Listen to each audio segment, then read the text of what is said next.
शिविर के समापन सत्र में, और मैंने भी सभी के साथ बैठकर सभी के एक से एक अच्छे विचार, यहाँ पर इतना बढ़िया डिस्कशन हो रहा था कि मुझे भी पहली बार ऐसा लगा कि हमारे सभी अधिकारी, पहले दिन तो मैं थोड़ा सा असहज था, मैंने कुछ अपनी अपेक्षाएं सारे अधिकारियों के सामने रखी कि इस प्रकार से काम होना चाहिए, लेकिन मुझे अब लगता है कि 3 दिन की जो चर्चा हुई है उसके बाद बहुत ही सकारात्मक इसमें से ऊर्जा का जो है संचार हुआ है, और जो हम लोग सोच रहे थे उस दिशा में हम आगे बढ़ेंगे। और एक से एक साहब मुझे कहते हुए धन सिंह जी ने भी कहा, हमारे सुबोध भाई ने भी कहा कि हमारे वास्तव में सारे अधिकारी बड़े अच्छे हैं।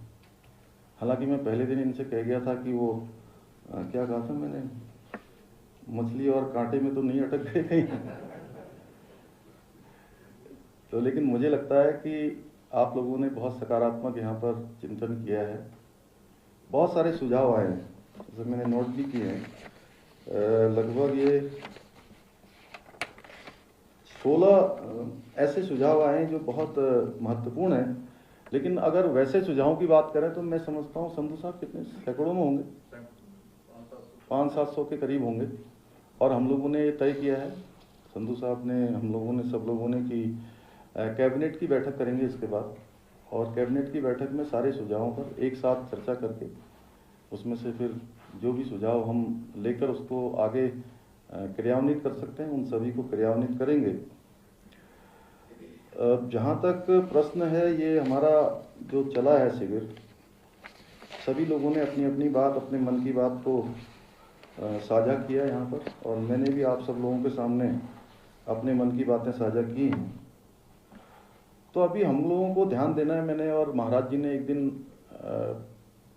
पंचायती राज विभाग की बैठक ली थी, और पंचायती राज विभाग की बैठक में हमने, जहाँ सरलीकरण की बात लगातार हम लोग कर रहे हैं, सरलीकरण, समाधान और निस्तारण, ये हमारा केवल घोष वाक्य नहीं है, ये मंत्र नहीं है, इसको हम सबको व्यवहारिकता में लाना होगा।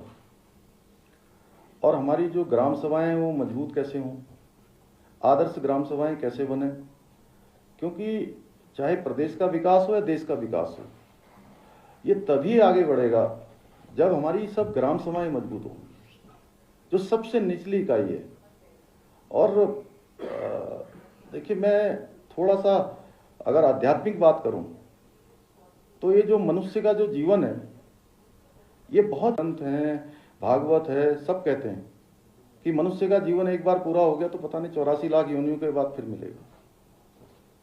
जब हमको इतना महत्वपूर्ण काम भगवान ने इतना विशिष्ट बनाकर यहाँ भेजा है, तो हमको कोई ना कोई विशिष्ट कार्य करने के लिए यहाँ भेजा है, क्योंकि इस दुनिया में, इस धरा में मनुष्य जैसा दूसरा कोई प्राणी नहीं है,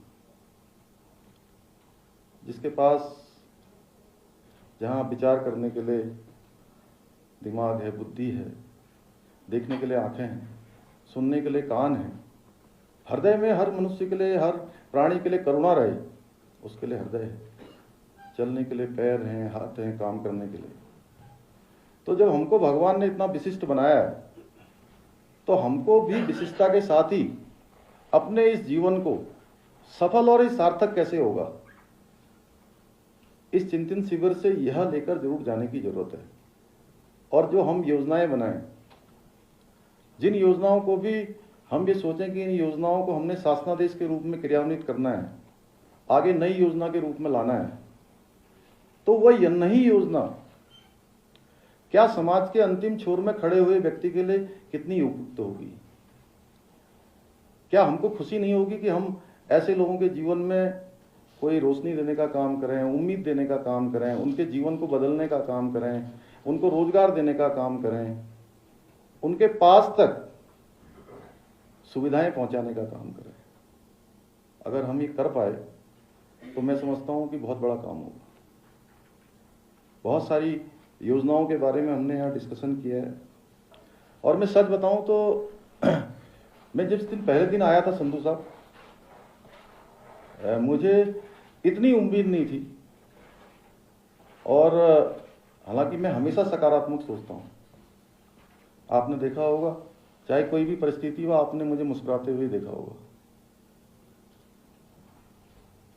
ये कोई मेरी बाहर की मुस्कुराहट नहीं है, ये हमेशा से ही मैं प्रसन्न रहता हूँ। लेकिन मैं जिस दिन पहले दिन यहाँ आया उद्घाटन के दिन चंदन रामदास जी, तो मुझे नहीं लग रहा था कि इतना सकारात्मक ये माहौल बनेगा। और आप लोगों को भी मैं देख रहा था उस दिन, क्योंकि पहले दिन सब लोग दूर दूर से आए थे। लेकिन आज मैं जब सुबह मिला नीलम जी, तो मुझे वास्तव में लगा कि बहुत ही परिवर्तन हो गया और बहुत हम सकारात्मक दिशा में चले गए। मैं बधाई देना चाहता हूं सभी को, आप लोगों को, कि आप लोगों ने बहुत शानदार ये आयोजन किया है और इसमें से निश्चित रूप से अमृत निकलेगा। और यह अमृत हमें जो हमारी थीम है 2025 की सशक्त उत्तराखंड की थीम, उस थीम को अवश्य पूरा करेगा। उसके लिए देखिए, कुछ हमें जो माननीय प्रधानमंत्री जी की फ्लैगशिप प्रोग्राम हैं, उनके कुछ चुनिंदा विषय हैं। मैं चाहूँगा कि वो सारे ही विषय हमारे सभी जिलाधिकारियों तक पहुँच जाएं, उन पर ठीक प्रकार से काम हो जाए, सभी विभागाध्यक्षों के पास, सभी सचिव महोदय के पास वो सारी चीज़ें पहुँच जाएं, जिससे कि उन पर ठीक प्रकार से काम हो पाए। और मैं यह भी चाहूँगा कि आपसे मैं अपेक्षा करूँगा कि हमारे जो आला अधिकारीगण हैं, मैं समेत चीफ सेक्रेटरी साहब, हमारे सारे मंत्रीगण और हमारे सारे सचिव और साथ में जिलाधिकारी और हमारे पुलिस के अधिकारी, अन्य अधिकारी, सब ग्राम सभाओं की चौपाल तक जाएं। सब गांव एक साथ कवर नहीं हो सकते, लेकिन एक संदेश हमारा जाना चाहिए कि हम समाज के अंतिम छोर में खड़े हुए व्यक्ति की चिंता कर रहे हैं। हमारी चौपाल लगे, समाधान चौपाल लगे, लोगों की समस्याओं का समाधान हो। और यह निर्देश जरूर आपकी तरफ से होना चाहिए कि मैं जब जिलों में जाता हूँ, बाप रे बाप, हजारों की भीड़ आ जाती है बेरी साहब, हजारों की। अब तो आदत हो गई, पहले पहले तो मैं सोचता था कैसे निकलूंगा मैं इसमें से। क्यों वंदना, बताइए, परसों कैसा हुआ था? अल्मोड़ा में, पिथौरागढ़ में, रुद्रप्रयाग में, चमोली में, कहीं भी जाते हैं हम, धन सिंह जी साथ साथ थे, रेखा जी भी थी साथ में, सौरभ जी तो रहते ही, सभी लोगों के साथ कहीं ना कहीं, गणेश जी तो हमेशा भीड़ वाले ही हैं। तो तब मुझे लगता है कि ये इतनी भीड़ केवल ये मिलने आ रही है या किसी काम से आ रही है? ये प्रश्न बड़ा वैसा है, और मैं क्या कहना चाहता हूं आप लोग समझिए उसको। और मैं जाता हूं ऐसा नहीं है, हमारे मंत्रीगण जाते हैं। क्यों सुबोध भाई, खूब भीड़ आती है। एक मंत्री जी चले गए, बोले कि वो बहुत भीड़ आती थी यार इस बार। तो इसका अर्थ दो है, या तो बहुत अच्छा काम हो रहा है, लोग खाली मिलने आ रहे हैं, धन्यवाद करने आ रहे हैं, या लोग बहुत परेशान हैं, उनके काम नहीं हो पा रहे। मैं ये चाहूंगा चीफ सेक्रेटरी साहब कि जो काम तहसील के स्तर पर हो सकते हैं, जो काम एसडीएम के स्तर पर हो सकते हैं, जो काम जिलाधिकारी के स्तर पर हो सकते हैं, उन कामों के लिए अगर कोई मंत्रीगणों के पास आ रहा है या हमारे पास आ रहा है, तो ये कहीं ना कहीं बहुत बड़ा सोचनीय प्रश्न है। उसी दिन आ जाते हैं कि 100 आज सर्टिफिकेट बनाने, चंदन रामदास जी हमारे उस विभाग के मंत्री हैं जहां सर्टिफिकेट सबसे ज्यादा बनते हैं। अरे क्यों भाई, मंत्री जी आएंगे तभी सर्टिफिकेट बनेंगे क्या? ये काम तो वैसे ही हो जाना चाहिए। ये मैं आपसे व्यवहारिक बातें पूछ रहा हूं। ये हम लोगों को अब जो है थोड़ा चीजों को आगे बढ़ाना है। ये उत्कृष्ट उत्तराखंड, संकल्प नए उत्तराखंड का, हिंदुस्तान के श्रेष्ठ राज्यों में हम शामिल हों, हमारी जीएसडीपी डबल हो, हम उस सब दिशा में काम कर रहे हैं। लेकिन ये छोटी छोटी चीजें हैं, इनका भी हमें जो है तय समय पर कहीं ना कहीं समाधान करना होगा। और माननीय प्रधानमंत्री जी का जो साफ सफाई को लेकर हमेशा से उन्होंने स्वच्छ भारत अभियान चलाया शुरू में, उस स्वच्छ भारत अभियान को लेकर लगातार हमें यह अभियान भी चलाना है कि हमारे गांव, शहर, जगह जगह पर यह अभियान चले। और ये टीम उत्तराखंड, इसका नाम हम कह सकते हैं टीम उत्तराखंड। बेरी साहब, हम लोग टीम उत्तराखंड की थीम लेकर आगे बढ़ेंगे, उसमें आपका मार्गदर्शन मिलेगा। और मैं संधू साहब एक चीज और चाहूंगा कि वैसे तो सभी अधिकारी अच्छा काम करते हैं, जो अच्छे काम करने वाले अधिकारी हैं उनका प्रोत्साहन होना चाहिए।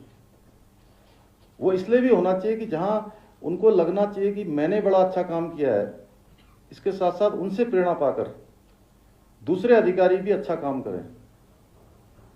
इसके लिए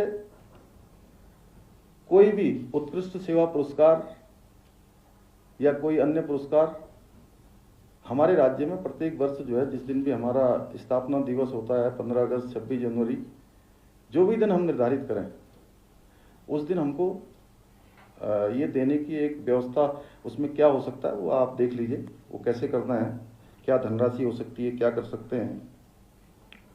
और प्रधानमंत्री जी ने हमें बहुत कुछ दिया है और अच्छी बात है, सभी लोगों ने कहा मंत्रीगणों को। एक्चुअली में हम तो यह चाहेंगे अगली बार से कि वो तो वैसे आप लोगों ने भी अनुभव किया कि भाई ये टाइम बड़ा कम होता है और शेड्यूल बहुत पैक बना दिया। उसमें क्या है कि बोलने वाले के लिए पंकज पांडे बोल रहे थे, उससे पहले वो यादव जी बोल रहे थे, कल शाम को राजेश कुमार का प्रेजेंटेशन हो रहा था, इन लोगों का सबका, तो पेयजल का भी हुआ था मेरे सामने। तो वो 15 मिनट में प्रेजेंटेशन और 15 मिनट में ग्रुप डिस्कशन संभव नहीं है।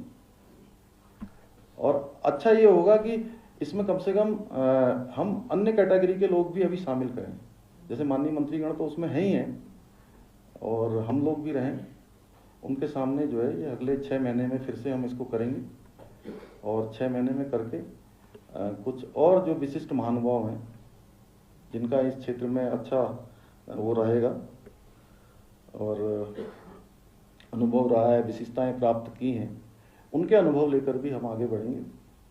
और ये चूंकि कई बार ऐसी स्थिति पैदा हो जाती है, वैसे हमारे राज्य में ऐसी स्थिति है नहीं, तो रस्सा खींच प्रतियोगिता से हमें बचना है क्योंकि उसका कोई परिणाम निकलता नहीं है। व्यक्तिगत हितों को भी छोड़ना है क्योंकि हम सब राष्ट्र के लिए काम कर रहे हैं, प्रदेश के लिए काम कर रहे हैं, समाज के लिए काम कर रहे हैं। इसलिए हमारा जो पहला हेतु होना चाहिए कि वो प्रदेश के और राष्ट्र के हित में जो है उसको हम आगे बढ़ाएं। और आगे बढ़ना है, किस दिशा में आगे बढ़ना है? पता चला हिमाचल जाना है और पकड़ ली गाड़ी केरल की। तो इतना ही मैं कहूंगा कि आप सब लोग यहाँ पर जितने भी लोग हैं, अंत में क्योंकि बहुत लंबा हो गया है और काफ़ी सारे भाषण बहुत लंबे भी हो गए हैं और सवेरे से मैं समझ सकता हूँ कि वैसे आप लोगों ने सभी काम की बातें हो रही, लेकिन उसके बाद भी बहुत लंबा सुनना और खाने का भी टाइम हो गया, लंच जो है आगे बढ़ चुका है। इसलिए बहुत ज़्यादा आप लोगों से न कहते हुए कि एक सामान्य व्यक्ति जैसे सोचता है और सामान्य बात बहुत ही सरल तरीके से, हम कितने सरल तरीके से लोगों के सामने उनकी चीज़ों को हल कर सकते हैं, सामान्य बातों को कर सकते हैं। और शायद एक दिन आनंद जी मैंने आपसे पूछा था कि जब आप लोग IAS की उसमें आए होंगे शुरू में, तो मैंने आनंद जी से पूछा कि शासनादेश निकालने का क्या तरीका होता है, तो उन्होंने मुझे बताया कि साहब सबसे सरल भाषा होती है, उसकी जो शब्दावली होती है, यही बता रहे थे ना, सबसे सरल शब्दावली में शासनादेश निकाला जाता है, निकाले जाने की परिपाटी है। उसी तरीके से शासन को डिलीवर करने की, उसी तरीके से सेवा करने की यह कार्यप्रणाली भी हमारी संस्कृति में आनी चाहिए कि सबसे आसान क्या हो सकता है। मैं समझता हूँ अगर हम इन सब चीज़ों को ले लेंगे तो हमारा उत्कृष्ट उत्तराखंड बनेगा। और 3 दिनों तक आपने जो बहुत शानदार यहाँ पर इस चिंतन शिविर में भाग लिया, अपने अपने सबने सुझाव दिए, अपने मन की जिज्ञासा को भी शांत किया। और ये बड़ा अच्छा लग रहा था कि जूनियर अधिकारी यहाँ से प्रेजेंटेशन कर रहे थे और बड़े बड़े सीनियर अधिकारी उनसे सवाल पूछ रहे थे। तो ये अपने आप में बड़ी अनुभव पहल थी। और जो यहाँ से प्रेजेंटेशन कर रहा था, एक बात के लिए तो तारीफ आप लोगों की करता ही हूँ कि बहुत तैयारी करके आप लोग आए थे।